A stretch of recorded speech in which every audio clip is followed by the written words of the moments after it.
Si Juana Rafaela Narvas Ponce. Sabi niya, bakit niyo po ako pinaasa? Ako nga po yung pinaasa niya. Sabi mo, magbubulalo tayo sa Tagaytay. Pinaasa mo po ako eh. Okay, next question. Wait. Jay Manalo. Shoutout daw.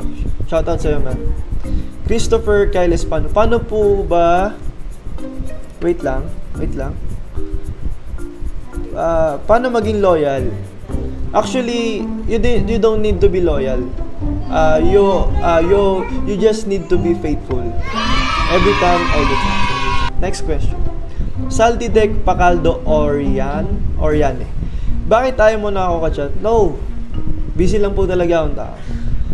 Next question. Marcus Feliciano. Anong maganda natin gawin this summer? Maganda natin gawin ngayong summer? Mag-travel vlogs tayo, mag-swimming tayo. Set nyo na yan, tol. Edgar Alric Perez. Shoutout to you, man. Kailan tayo magkikita ulit? Huling kita natin nung elementary pa. Sabi niya, wala daw po siyang tanong pero inuman na tayo. Sige, nakita minsan. Shoutout kay Neslet Gilas. Tapos, shoutout kay Diego Malabega. Si Diego Chan. Ito naman, si Riri Santiago. Kailangan ba talagang iwanan ng mga taong di naman kayo iwan-iwan? Tayong tao, hindi tayo perfecto. Lahat tayo meron tayong pangit na ugali na hindi gusto ng ibang tao. Kaya hindi natin masasabi na hindi tayo kaiwan-iwan. Nakadepende sa partner mo. Kung maiintindihan ka niya, iintindihin ka niya. Kung mag-i-stay siya sa'yo, all of a sudden, sa kapangitan ng ugali mo. Sa good and bad ng pagkatao mo. Okay, next question. Shoutout kay Daniel Mateo Dangano. Ba't lumipat ka ng school, man? Ito naman si Daniel Magistral. This is my question, sabi niya. What is your biggest love of reality? Biggest love of reality ko is yung hanggat may buhay, may pag-asa. Kaya huwag kang mawawalan ng pag-asa if nakagawa ka ng pagkakamali sa buhay mo. Ganun. Just keep going. And alright, next question. Aliyah Abalos de la Cruz. Ano pong reaction nyo sa mga nandi-discriminatory at racist sa social media? Sila yung mga tao na walang patutunguhan yung buhay. Wala silang ibang gawin kundi mamuna, mambash, mang-down ng mga ibang tao. Yun lang masasabi ko. Basta wag na silang pakialaman kung nandi-discriminate sila o nang-race, basta kung racist sila, huwag niyo silang pansinin kasi hangga't lalong pinapansin yung mga yan, lalo silang magpapansin. Okay, ito naman si Sir Brian Superable. Sinong lodi mo? At handa ka bang maging janitor in the near future, Kentoy? Sabi niya ganun. Isa lang naman ang lodi ko eh. Siyempre ikaw, sir. Alam mo na yun eh. Lodi kita eh. At handa na ba daw ba akong maging janitor in the future? Oo naman sir, handa akong maging janitor. Hindi na sa akin kasi isa siyang marangal na trabaho. At hindi ka gumagawa ng masama para kumita ng pera. Okay, next question. Justine C. What can you say about the government's issue about lowering the age of criminal liability? Ako sangayon ako doon sa pagbaba ng age para sa criminal liability kasi para sa akin, hindi porket bata ka, hindi ka pwedeng makulong eh, di ba? Kasi yung mga kabataan, lalo silang lumalabas yung mga sungay nilang gumawa ng masasamang bagay kasi ang pinapairal nila sa kanilang mga sarili is yung bata pa kasi ako eh, minor pa ako, hindi pa ako makukulong, ganun. Kaya I would agree na ibaba yung age of criminal liability. Next question. Andre Villegas. Hindi, wait lang. Mamaya yun. Griselda Cruz. Shoutout mo kay pinsan ko, idol ganyan eh. Janila Cando. Shoutout sa'yo. Thank you sa suporta. Dito naman tayo kay Shiron Salgado. Sino po ang maging inspiration nyo? Fuck. Okay, dito naman po tayo kay Siren Salgado. Sino po ang naging inspirasyon nyo para magsimula maging isang vlogger? Yung mga idol kong YouTuber, sila Jan Ryan Santos, Kong TV, yan, mga Team Payaman. Sila yung mga nag-inspire sa akin mag-vlog. Bakit po ang lakas... no. Mali itong comment niya. Okay, ito. Next question. Janas de la Cuesta. Saan po kayo nakatira? Exact location po. Ito ang exact location ko. 262 M. Urucha Street, Argong Bato, Barangay Argong Bato, Valenzuela City. Alright. Valenzuelano po ako, sa mga hindi nakakaalam dyan. I'm proud to be Valenzuelano. Chan Modino, anong mas masakit, mang iwan or maiwan? Why? Bakit ang guwapo? May follow-up question agad Okay, sabi niya, anong masakit, mang iwan or maiwan? Para sa akin, mas maganda na yung ikaw yung naiiwan kasi wala na sa'yo yung parang konsensya ba sa huli. Kasi pagka ikaw yung nang iwan, magkakonsensya ka sa huli na ay, dapat pala hindi ko ito ganyan, di ba? Kasi sana ganyan na, di ba? Kaya mas maganda na yung ikaw yung iniiwan. Alright, next question. Bakit may mga taong ang big deal sa kanila kapag nakakita nilang umangat yung isang tao? Kainis. Haha. Shoutout sa'yo, si Dera, mukhang malalim yung pinangugutan mo. Pero, bakit may mga taong ang big deal sa kanila ng pag may umangat? Kasi, unang-una dyan, naiinggit sila. Naiinggit sila na umangat yung mga ibang tao na nakikita nila, na nagpupursige, nagsisipag para umangat sa kanilang mga life, 'di ba? Inggit ang tawag doon sa mga taong big deal sa kanila pag nakikita nila yung umangat yung ibang tao. Next question. Eric Piid. Bakit may mga taong nagagawa pa ring manloko kahit na alam nila na seryoso sa kanila yung taong mahal nila? Sobrang crucial ng mga tanong nyo kasi para sa akin kasi bakit may mga taong nagagawa pa rin manloko? Yun yung mga taong hindi marunong makontento na sa sobrang komportable na nila, huwag na naman na kayo. Okay, next question. Dito tayo kay Eric P. Bakit may mga taong nagagawa pa rin manloko kahit na alam nila seryoso sa kanila yung mga taong mahal nila? Kasi yun yung mga tao na hindi marunong makontento at nagiging kampante sila kasi pinaparamdam ng partner nila na sobrang love nila. Yun, na kahit anong gawin ng isang tao, ng partner nila na yun, mapapatawad sila at the end of the cheating, ganyan, of the sins, yan. Kaya, payo ko sa inyo, huwag nyo ipaparamdam ng komportable sa inyo yung partner para hindi kayo masak. That's all. And next question. Pa-shoutout daw si Jason Deniega Lagura. Shoutout to you, man. Hangout tayo minsan, di ba? Sa Rosita ka lang. Kita tayo minsan. Okay, next question. Si John Mar Aquino. Paano mo masasabi na love mo na ang isang tao? At anong gagawin mo para hindi mawala ang love na ito?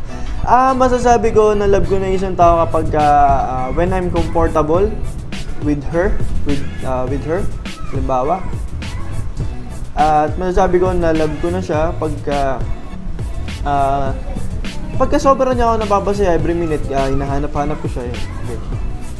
At ang gagawin ko para hindi mawala yung love niya, ipapakita ko sa kanya na siya lang talaga, at ipapakita ko sa kanya na siya lang yung babae na love ko, at siya lang yung babae na siya lang yung nag-iisang pinakamagandang babae sa buong mundo. And I will treat her like a princess, like a baby, like a mommy. Next question. JPB Lusarito III. Saan ka? Umaasa o paasa? At bakit? Dito sa question na to. Napakaganda ng question. Dito ako sa umaasa. Kasi umaasa ako na love din pala niya ako, pero hindi pala. Maasa ako na gusto din pala niya ako, pero hindi pala. Madali akong mahulog, madali akong ma-fall. Pero pag nagmahal ako talaga ako, talagang isa lang talaga. Talagang pagka faithful ako sa isa, basta 1 is enough, 2 is too much. And wala na tayong question. Ay, meron pa pala dito sa messenger natin. Wait lang. Hanapin natin siya dito sa ating mga message. Hanapin natin siya dito sa ating mga message. Mga message.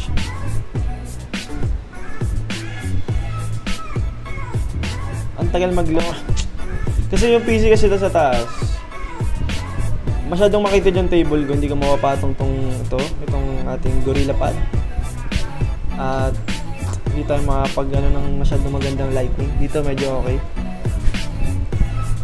At meron pa tayo mga ilang katanungan dito. Stay tuned mga kabigote.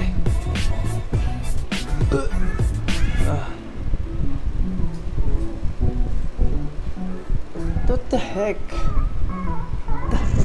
Okay, next question. Alin Piano. Sabi niya, masarap ba si Daniel? What the fuck?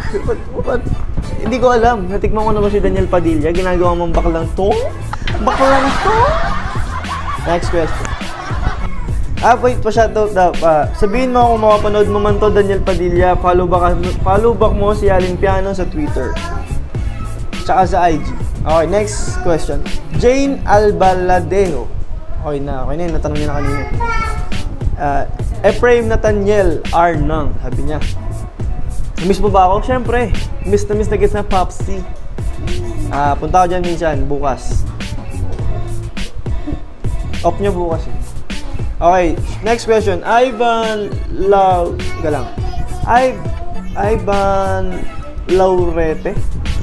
Wait lang. Kasi natin bok natin para pogi. Yan. Ivan Laurete. Wait lang. Habang nag-aaral ng ano. Wait lang. Kasi natin bok natin mga kabigote para pogi tayo. Yan. Brush up na lang natin. Yan. Photoshop mo na lang. Yan. Ivan Laurete. May mga bakla ba kaibigan? Yes, meron po. Meron po ako mga bakla kaibigan. Next question. Okay, Jessica Reyes. Sabi niya, bakit di tayo pinili? Siguro, hindi tayo pasok sa standards nila as a person, as a partner. That's all. Next question. Ira Maxine Galsote. Bakit ang gwapo mo? Hindi po ako gwapo. Mabait lang po talaga ako. And next question, si Kendrick Villapando. Camp Bumi o Chicken Feet Gang? Both ako dyan kasi pareho nila akong fans. Next question. Simon Anareta. Are you really a good boy? Yes, I am definitely, absolutely good boy. Shout out to you, Simon Anareta. Doon ka. Angel Bernabe. Favorite anime? If meron. Yes, meron po akong favorite anime. Ang favorite anime ko po is One Punch Man. Si Saitama, yung kalbo. Kasi comedy yun eh. Wala lang, comedy lang. Natatawa lang ako sa kanya. Comedy siya minsan kay Inkoy. Kaya, yun, tsaka Dragon Ball. Naruto na din. Next question, Jasper Velasco. Ano hindi mo makakalimutan sa Lady Augusta? Siyempre kayong aking mga family dyan sa Lady Augusta. Shoutout sa inyo, Lady Augusta. Sana makita ko kayo. Minsan, tayo. Vlog tayo. Next question. Aliyah, hindi. Nakatanong na pala to. Okay, ito naman tanong ni, ito naman yung tanong ni Charlotte Mary Buena, putang ina.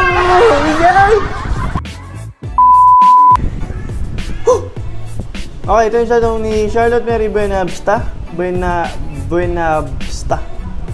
Sabi niya, ano po ang workout routine nyo? Ginagawa ko ngayon 100 push-ups a day and 50 sit-ups and 50 squats. Siyempre magpapahinga ka. At nagda-diet ako. No rice ako sa gabi. At sa umaga, tinapay kape lang. Tatanghali ako kumakain ng kanin pero konti lang din. At iwas ako ngayon sa mga karne. More on protein ako ngayon, protein. Isda at manok. Itlog, yan. Itlog ang malakas magbigay ng protein. Tsaka yung pugo, isda. So, madali kang makakapagpalaki, makapagpalaki ng muscles, makapagpa-sexy pagka kumakain ka ng mga protein. Yan. Next question. Gail Dibera. Sabi niya, ano ba't cute ako? Sabi niya, ba't daw cute niya? Share mo naman yung sikreto mo, bakit ka cute para malaman natin, di ba, mga kaibigan? Ito na nga. Paano mo na-overcome yung hiya sa umpisa, syempre? Syempre, na-overcome ko yung hiya when, na-overcome ko siya, when I'm with my friends, when I'm vlogging with my friends. Yan. Doon mo maumpisaan yan sa pagbablog ng sarili mo, kasama mo yung mga kaibigan mo sa public. At hanggang sa masanay ka na, kakapal na yung mukha mo. Hanggang mag-isa na lang magbablog. Like this, di ba? Next question. Dexter Parle. Basta yun na yun. Di ba may amoy araw? May amoy gabi din ba? Yes, may amoy gabi, yung mga amoy pokpok. Next question. Miss si Christine Cristobal Alonte. Bakit may mga taong ayaw pang bumitaw kahit alam nilang wala na silang kinakapitan? So fucking dope, man. Bakit may mga taong ayaw pang bumitaw kahit alam nilang wala na silang kinakapitan? Kasi, kahit tanga silang tao sa pagmamahal. Kasi kung doon sila masaya sa ginagawa nila, talagang mahihirapan silang bitawan. Tsaka yung memories na binuo nila sa sobrang tagal ba naman siguro nila, hindi nila yung makakalimutan agad-agad. Kaya mahihirapan silang bumitaw. At may follow-up question pa siya. Bakit kasi may mga taong magaling lang sa umpisa? Dapat magaling kang kumilatis ng tao. And don't trust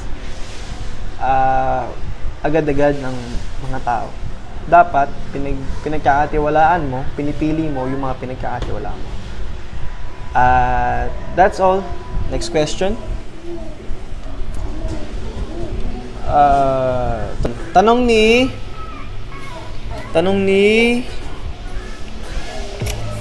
Abigail Nicole Lim ng Squammy Squad. Squammy. Yan. Ducks or Jutes daw. Punta ka dito sa amin. Papakita ko sa'yo.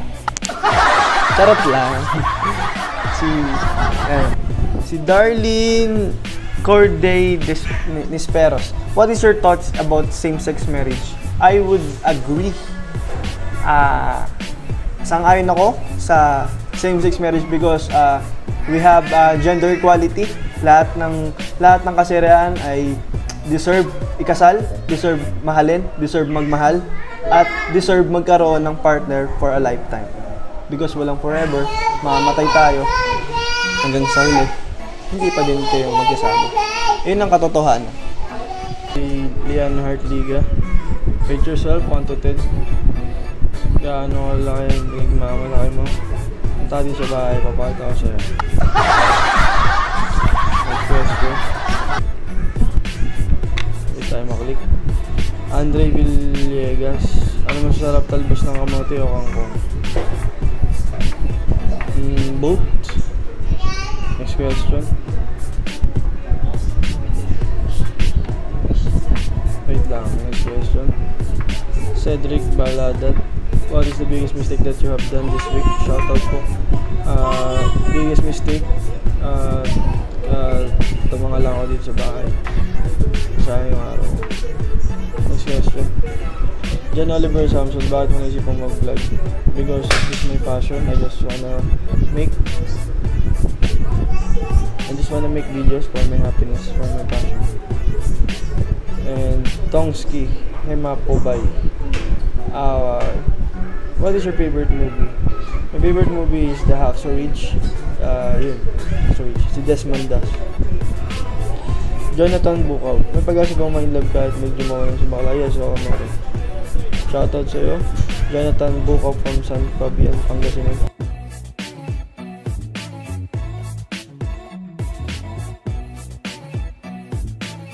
Kaya maraming salamat sa panonood at huwag kakalimutan mag-subscribe, i-like to at i-share to sa inyong mga kaibigan. At syempre huwag nyo rin kakalimutan i-hit yung bell button para lagi kayong updated sa ating mga bagong upload na videos. At comment kayo sa baba kung ano mga gusto nyo gawin kong next video, kung ano mga gusto nyo gawin kong mga challenge, i-dare nyo ako. At yun lang, maraming salamat. Peace out.